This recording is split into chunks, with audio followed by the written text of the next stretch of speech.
आपल्यासोबत शिवसेना आमदार सुनील शिंदे आपण त्यांच्याशी अलीकडे बातचीत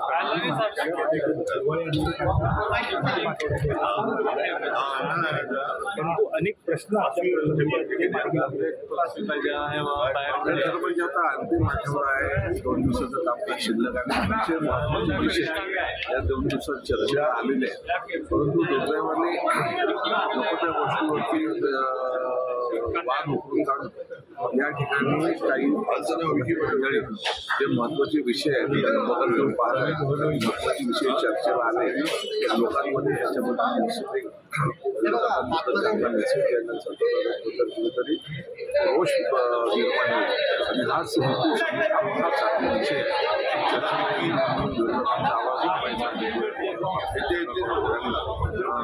तरी बोलू द्यायचं नाही. आणि मग शेवटी आमच्याकडे निषेधाचं हत्यार म्हणजे सभात्याग करणं, याच्या व्यतिरिक्त काही मार्ग होत नाही. नेमकं तेच त्यांना पाहिजे.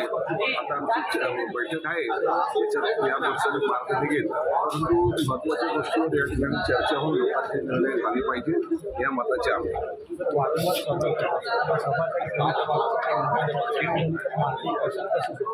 असं की सरकार तुम्हाला एक तर तिथे बोलायला देत नाही महत्वाच्या प्रश्नांवरती आणि मग त्याचा निर्णय देत नाही. शेवटी मग लोकशाहीमध्ये एक सभात्याग ही हत्यार आहे. सभात्यागातही लोकांना आम्ही सांगू शकतो की आम्ही का सभात्याग केलेला आहे, सभात्यागाची कारणं काय. सभागृहाचा वेळ जाऊ नये ही आमची इच्छा आहे, परंतु चांगलं काम व्हावं हे लोकांनाही त्या ठिकाणी सत्ताधाऱ्यांनी बरोबर घ्यायचं याबद्दल एकमत व्हायला पाहिजे. परंतु आपली केलेली आपल्या ज्या काही चुका आहेत त्या लोकांसमोर जाऊ नये म्हणून अशा प्रकारे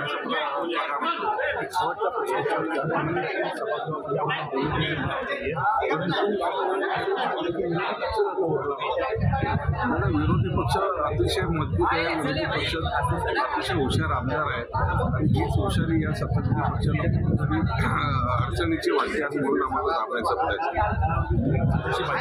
आपण पाहिलं की हिवाळी अधिवेशनाला अंतिम आठवडा जो आता सुरू झालेला आणि आपण पाहतो की या आठवड्यामध्ये आपण पाहतो की अनेक प्रश्न जे आहेत ते चर्चेला येणार आहेत, ज्यामध्ये आपण पाहतो की अनेक मुद्दे जे आहेत ते अद्याप प्रलंबित असतात ते चर्चेला नाही मार्गी लागणार काही सुद्धा पाहणं महत्त्वाचं लागणार आहे. दरम्यान हिवाळी अधिवेशनावरती आपलं लक्ष असतानाचं या संदर्भातील अधिक माहिती जाणून घेण्यासाठी तुम्ही